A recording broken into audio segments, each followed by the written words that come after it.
Hello, good evening, नमस्कार। मैं Vikesh sir, युवा अकेडमी के ऑफिशियल यूट्यूब चैनल पर आप सभी का स्वागत है। कैसे हैं आप लोग?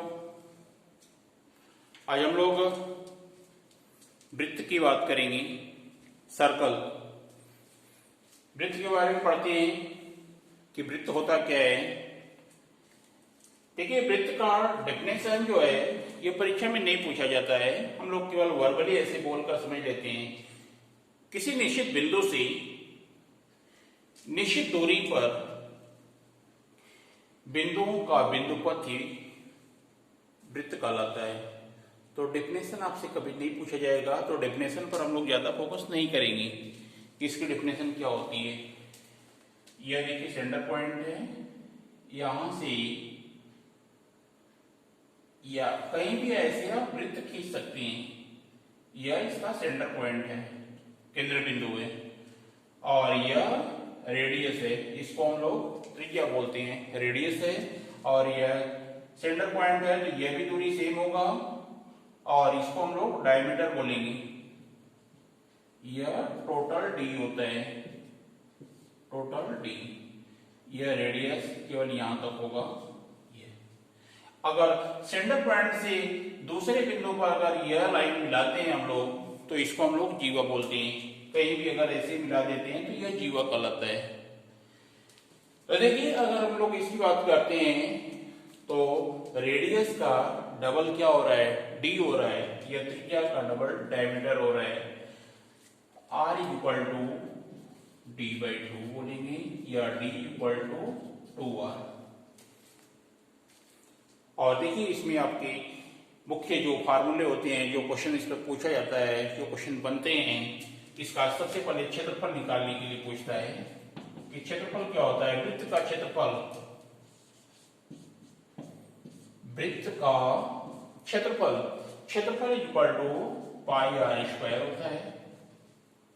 और सेकंड फार्मूला होता है वृत्त का परिमाप, परिमाप इक्वल टू 2 पाई आर। अब देखिए, पाई का मान क्या होता है।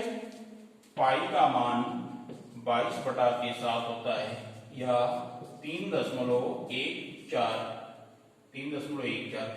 जहां जैसी जरूरत रहती है वहां पर हम लोग वैसा यूज करते हैं। 22/7 या 3.14 दोनों हम लोग जरूरत के अनुसार यूज करते हैं। और देखिए, ऐसे कई सारे आप वीडियो आप देखे होंगे या देखेंगे कि वहां पर पाई कैसे आया या फार्मूला कैसे आया।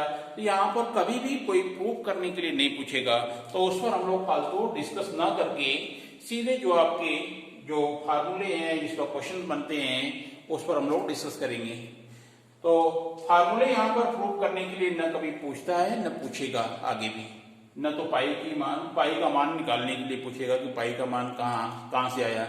ये देखिए, आर्यभट्ट यहाँ पर नहीं बनना है, या पीएचडी आपको नहीं करना है, केवल कॉम्पिटिटिव एग्जाम क्वालिफाई करना है। तो पाई का मान आपको पहले से दिया हुआ है, इसकी निकालने की जरूरत नहीं है कि पाई कहाँ से आ गया, फार्मूला कैसे बना। ठीक है, तो इससे हम लोग कोई प्रूफ नहीं करेंगे। अब हम लोग आगे चलते हैं। सबसे पहले हम लोग इसमें देख लेते हैं कि क्या क्या पढ़ना क्या है। ये आपका वृत्त हो गया, वृत्त का फार्मूला हो गया वृत्त के बारे में। अब सेकंड हम लोग आते हैं अर्धवृत्त। आइए अब अर्धवृत्त की बात करते हैं। सेमी सर्कल, जो वृत्त का आधा भाग होगा उसे हम लोग अर्धवृत्त कहते हैं। यह नाम से क्लियर हो रहा है। देखिए, यह अर्धवृत्त का डायग्राम है, और यह रेडियस है इसका। यह सेंटर पॉइंट है, यह इसका रेडियस है। और यहाँ पर आपसे क्षेत्रफल पूछेगा। क्षेत्रफल क्या होता है? क्षेत्रफल हम लोग वृत्त में पढ़ चुके हैं कि क्षेत्रफल क्या होता है, पाई आर स्क्वायर होता है। तो देखिए, पाई आर स्क्वायर हम लोग लिखिए। अगर अर्धवृत्त है तो इसका आधा हो जाएगा क्षेत्रफल, तो 1/2 पाई आर स्क्वायर, यह क्षेत्रफल हो गया। और परिमाप की अगर बात करते हैं कि इसमें परिमाप क्या होता है, तो पाई आर प्लस 2r होता है यहाँ पर परिमाप। पाई आर प्लस 2r। यहाँ पर हम लोग r कॉमन भी कर सकते हैं कि r कॉमन हो गया पाई प्लस 2, ये भी बोल सकते हैं। और नेक्स्ट इसमें एक नोट है नोट करके क्वेश्चन इसमें बनता है कि अर्धवृत्त में बने बड़े से बड़े त्रिभुज का क्षेत्रफल क्या होगा। अर्धवृत्त में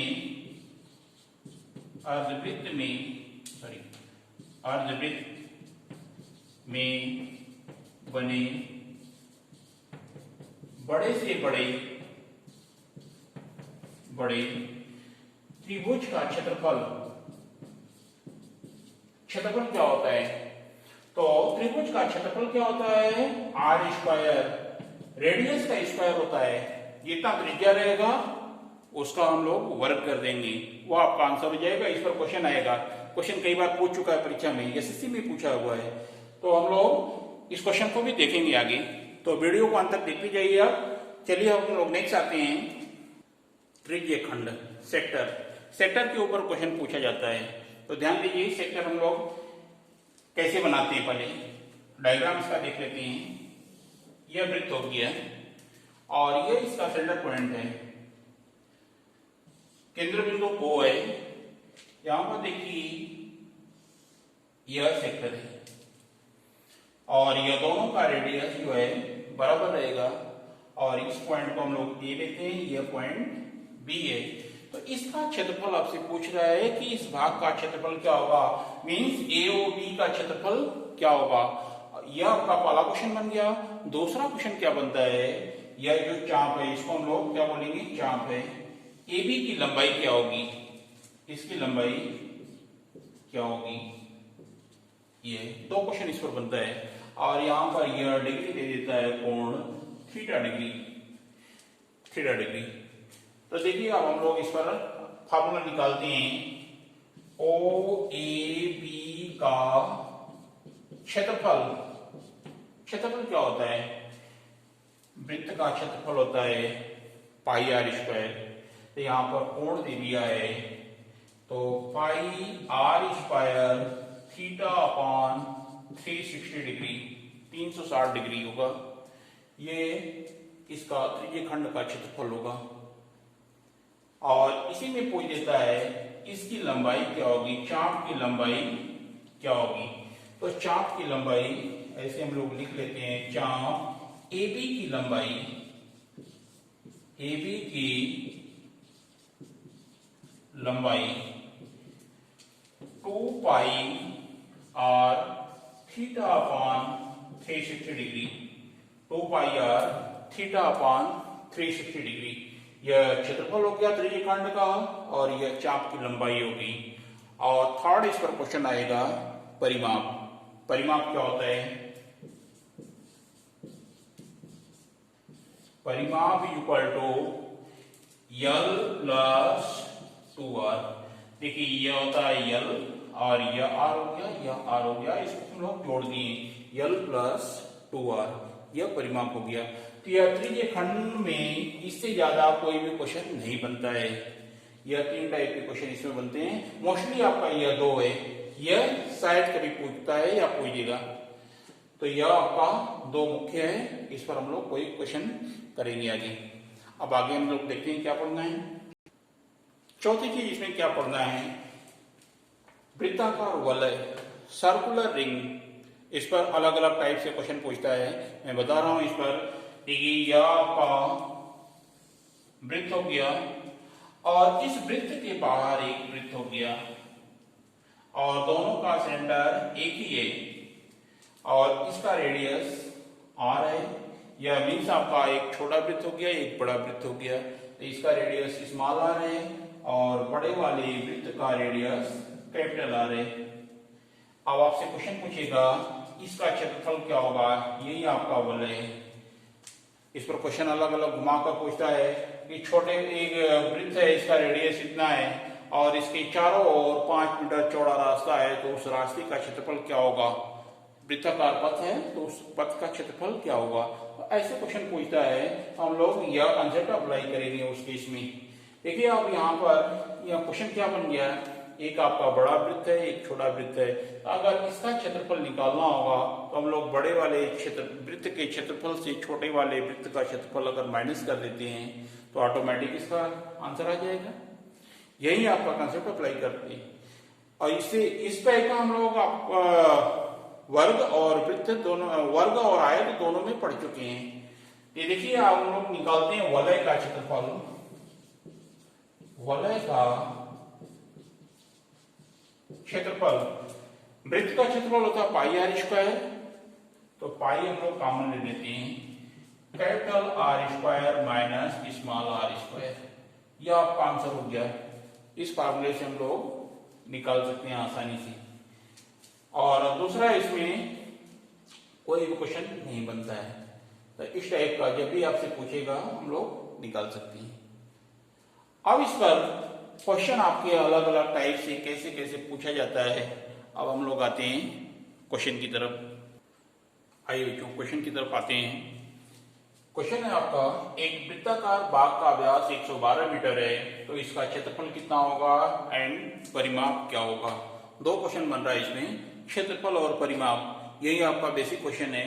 तो इसको हम लोग अगर क्षेत्रफल और परिमाप की बात करते हैं तो देखिए पहले क्षेत्रफल निकालते हैं। क्षेत्रफल इक्वल टू होता है पाई आर स्क्वायर, यहाँ पर रेडियस की जरूरत पड़ेगी, और यह व्यास दिया है, व्यास मीन्स d इक्वल टू 112 मीटर, तो r equal to d by 2 होता है, तो 112 बटा के 2 कितना हो जाएगा 56 मीटर। अब इसको हम लोग यहाँ पर यूज करेंगे। पाई का मान होता है 22 बटा के 7 गुणे 56 गुणे 56, 7 8 56। यहाँ पर देखिए अब मल्टीप्लाई करना आपको, तो अगर मल्टीप्लाई करना है तो आप सीधे मल्टीप्लाई करिए या इसको टुकड़ों में कर लेते हैं। यह 22 को हम लोग 2 गुणे 11 कर लेंगे, यह 56 गुणे 8 होगा, और 8 दूनी के 16, तो 11 गुणे 16 गुणे 56। अब 16 गुणे 56 करेंगे तो यह कितना हो जाएगा, यह 11 आपका पहले ही रहेगा, और इसको हम लोग 876 मल्टीप्लाई हम लोग करते हैं तो 6 जाके 36 ऐसे मल्टीप्लाई करेंगे। और ये 11 का मल्टीप्लाई हम लोग एक वीडियो बनाए हैं कि उसमें 11 का किसी भी संख्या में मल्टीप्लाई करते हैं, यह कैसे करते हैं। इन नंबरों को हम लोग सीधे जोड़ दें, सॉरी ये 9 रहेगा, 9 रहेगा, 896 होगा, और इसको हम लोग मल्टीप्लाई करते हैं तो इन नंबरों को हम लोग सीधे जोड़ते हैं। मैक्सिमम 2 अंक, पहले 6 होगा, 9 6 15 को 5 1, 9 8 17 1 18 को 8 होगा, और लास्ट में 1 जो बचेगा इसमें हम लोग 8 में 1 जोड़ देंगे 9 होगा, तो 9856 यह आपका आंसर हो जाएगा इतना वर्ग मीटर। यह आंसर क्षेत्रफल का हो गया। अब आपको परिमाप भी निकालना है, तो परिमाप का क्या सूत्र होता है, परिमाप इक्वल टू 2 पाई आर, 2 गुणे 22 बटा के 7 गुणे रेडियस कितना है 56 है, 56, 7 8 56, और 8 दूनी की 16 या 22 दूनी की 44 भी हम लोग कर सकते हैं, और इसका हम लोग मल्टीप्लाई करते हैं तो 16 गुणे 22। अब 16 गुणे 22 करना है, अब इसका हम लोग मल्टीप्लाई करके सीधे आंसर लिख लेंगे। देखो 6 दूनी की 12 को तो 1 हो गया, 6 दूनी की 12 और 1 13, 13 और 2 15 को 5 हो जाएगा, 1 2 1 कम 2 1 3, 352 मीटर। यह आपका आंसर हो जाएगा 352 मीटर। यह परिमाप है और यह क्षेत्रफल है। तो इस टाइप से हम लोग सीधे फार्मूले पर पुट कर देंगे। आइए अब नेक्स्ट एग्जाम्पल देखते हैं। आइए नेक्स्ट क्वेश्चन देखते हैं। 6 सेंटीमीटर त्रिज्या वाले अर्धवृत्त में बनाए जा सकने वाले सबसे बड़े त्रिभुज का क्षेत्रफल क्या होगा। अर्धवृत्त में 6 सेंटीमीटर त्रिज्या वाले, देखिए अर्धवृत्त का शेप यह है और इसकी त्रिज्या जो है 6 सेंटीमीटर है, 6 मीटर सॉरी 6 मीटर, यह अर्धवृत्त है। अब इसमें बोल रहा है कि सबसे बड़े त्रिभुज का क्षेत्रफल क्या होगा जो त्रिभुज बन सकता है इसमें। तो देखिए मैं एक स्टार्टिंग में पॉइंट दिया था और फिर से हम लोग लिख लेते हैं नोट करके, नोट में कि अर्धवृत्त में